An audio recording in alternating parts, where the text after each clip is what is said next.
Ons leef in 'n wêreld wat sê jy moet meer hê om gelukkig te wees.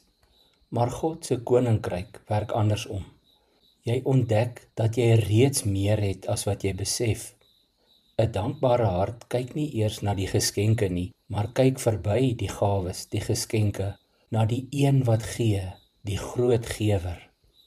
'n Dankbare hart onthou, alles wat ek het, is genade. Paulus sê vir ons in Kolossense 3, laat die vrede van Christus in julle harte regeer en wees dankbaar. Vers 17. Het jy geweet, daar is meer as 150 tekste in die Bybel wat oor dankbaarheid handel, en omtrent 30 daarvan is opdragte, nie voorstelle nie. Wees dankbaar, sê Paulus, nie as jy lus voel nie, maar net wees dankbaar. Dankbaarheid is nie 'n reaksie nie, dit is 'n manier van leef. Dit begin in die hart, maar dit bly nie daar nie.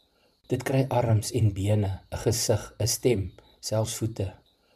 Dink daaroor, as dankbaarheid 'n lyf sou hê, hoe sou dit lyk?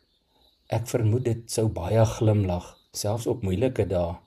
Dit sou oë hê wat maklik raak sien waar iemand seer het. Dit sou hande hê wat gee sonder om iets terug te verwag, of voete wat stap na iemand toe wat hulp nodig het. Dankbaarheid is lewend, dit beweeg, dit gee, dit dien en leef.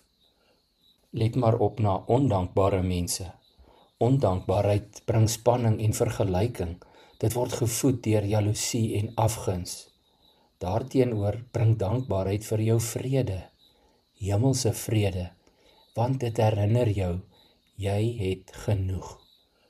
Paulus begin sy brief aan die Kolossense so in hoofstuk 1 van vers 10 af.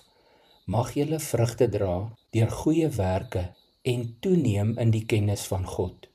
Mag God deur sy wonderbare krag julle alle sterkte gee om in alle omstandighede geduldig te volhard. Met blydskap moet julle die Vader dank wat julle geskik gemaak het om deel te hê aan die erfenis wat vir die gelowiges wag in die ryk van die lig. Hy het ons uit die mag van die duisternis weggeruk en ons onder die heerskappy gestel van sy Seun wat hy liefhet. Deur die Seun het ons die verlossing verkry, die vergewing van ons sondes. En dan verder aan in hoofstuk 2, vers 6 en 7, herinner hy sy lesers, aangesien julle dan Christus Jesus as Here aangeneem het, moet julle in verbondenheid met hom lewe, in hom gewortel en op hom gebou, vas in die geloof soos julle geleer is, en met dankbaarheid vervul. Dink daaroor, Paulus leer ons om dankbaar te leef. Hoe sou jou dankbaarheid lyk as dit 'n lyf sou hê? Is dit sigbaar, hoorbaar, tasbaar? Het jou dankbaarheid 'n positiewe effek op ander se lewens?